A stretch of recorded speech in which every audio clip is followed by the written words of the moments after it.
everybody, today we are bass fishing again, heading off to the beach, local beach which does produce fish. We're now into September, the fish should be slightly bigger, and yeah, we're going to try some different lures, bits and pieces. The wind has been onshore for a while, so it's been churned up a little bit, but because it's bright and sunny, that might actually be in our favour. Alright, see you in a bit. So we're just going up to have a look at the beach and see what it's like. I've caught sand eels on little tiny little mackerel sabikis when it's been like this, when it's all been cloudy. A slightly heavier outfit today. A slightly heavier outfit. But that looks good. That looks good. I might put on a red gill. I might put on a 178 red gill. So I've got to put on some shock leader. I'll just show you a bit of the countryside. Oh, lovely. On some shock leader first. And then I've got to tie that on to some fluorocarbon. Alright. And then obviously that will connect up to the lure system. Now what I use, it's called I think the technical term is that it's called a Carolina rig, where you have like a lead September, and you usually start getting some better fish in these months. They're migrating to their spawning grounds, you see, having a good feed up before they go. So high water's a good time, but low water's a good time on baits and lures.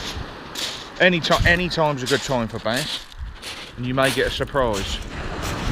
But I think what we'll do is rig up. I think that's what we're going to do. We'll rig up a 178 red gill, white one, with the sea looking like that. We're just going to work away. I'm not going to go crazy, but there's a few snags out there and weed and stuff like that.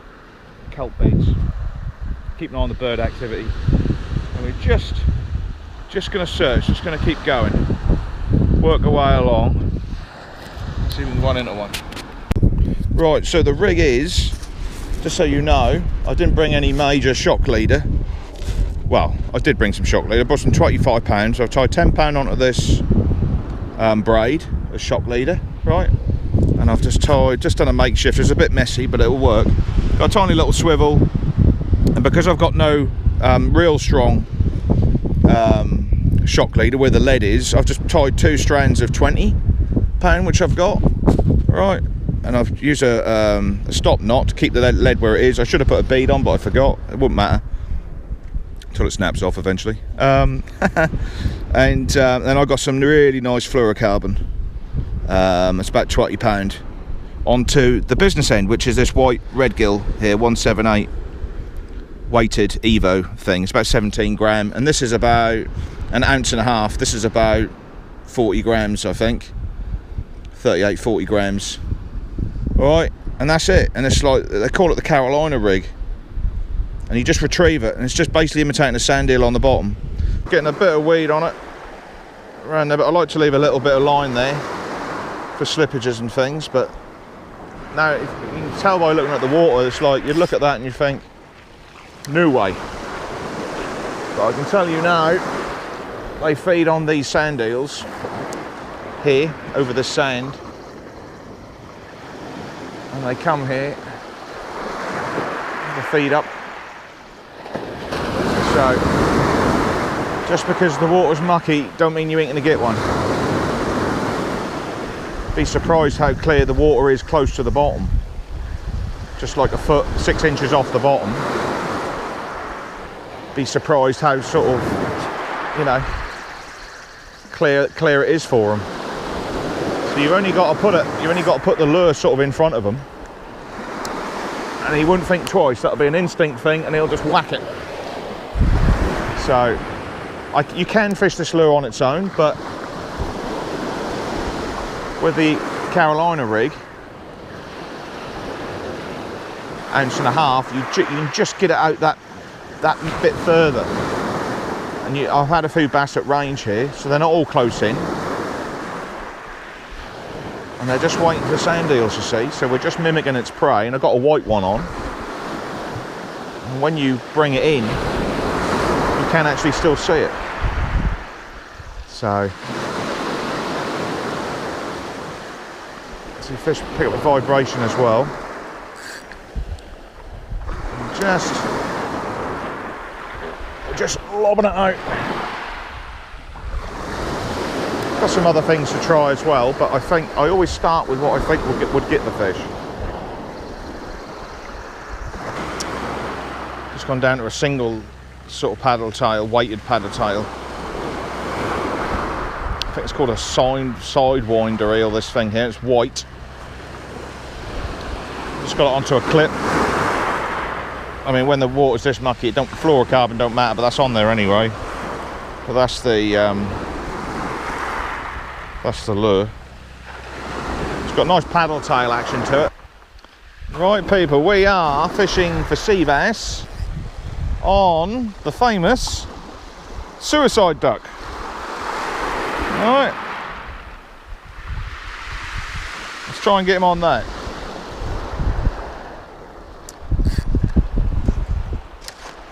Dee-dee-dee. I tell you what, I love the action of this lure. I really do. Its feet sort of wiggle.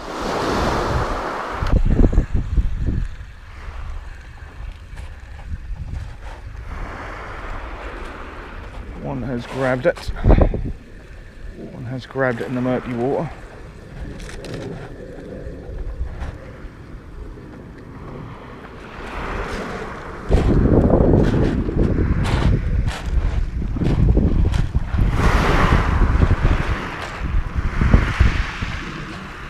Nice little one.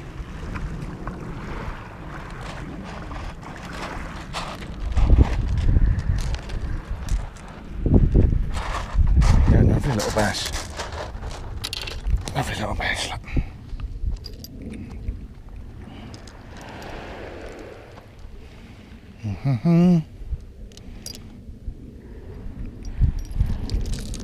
He's gone. Lovely little bass.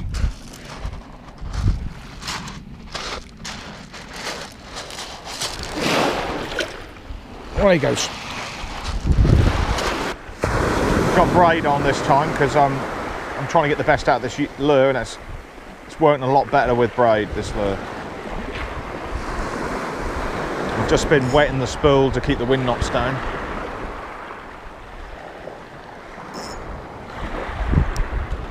And fishing over some stones. There's a bit of concrete ballast which has been dumped or off a sea defence or something down there.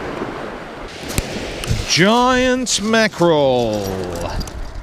That's what we have.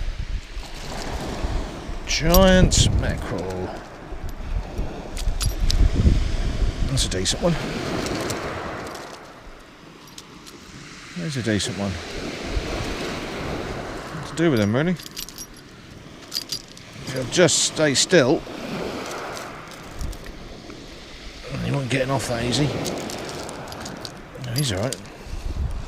It's his lucky day.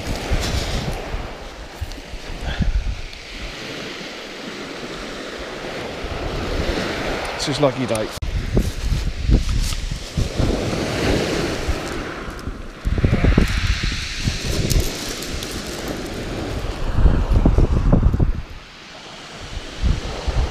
Bloody hell. This one's not going to live.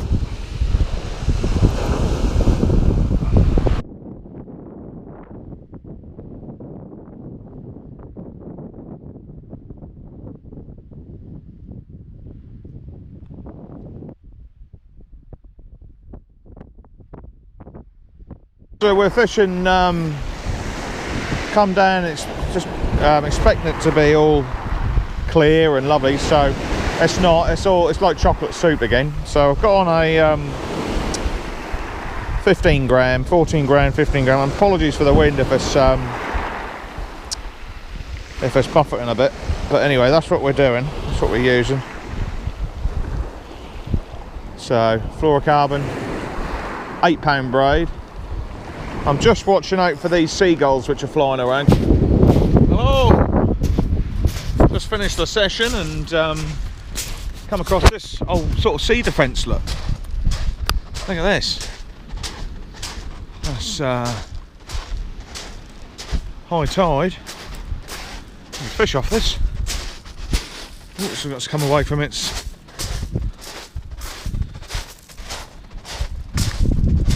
Christ, look at that. Yeah, so I don't know. It's you just have to. It's a sort of fishing. It is hard. It's not easy. Christ, what the hell is that up there? Look. Look at this, look. There's some fucking artillery guns, look.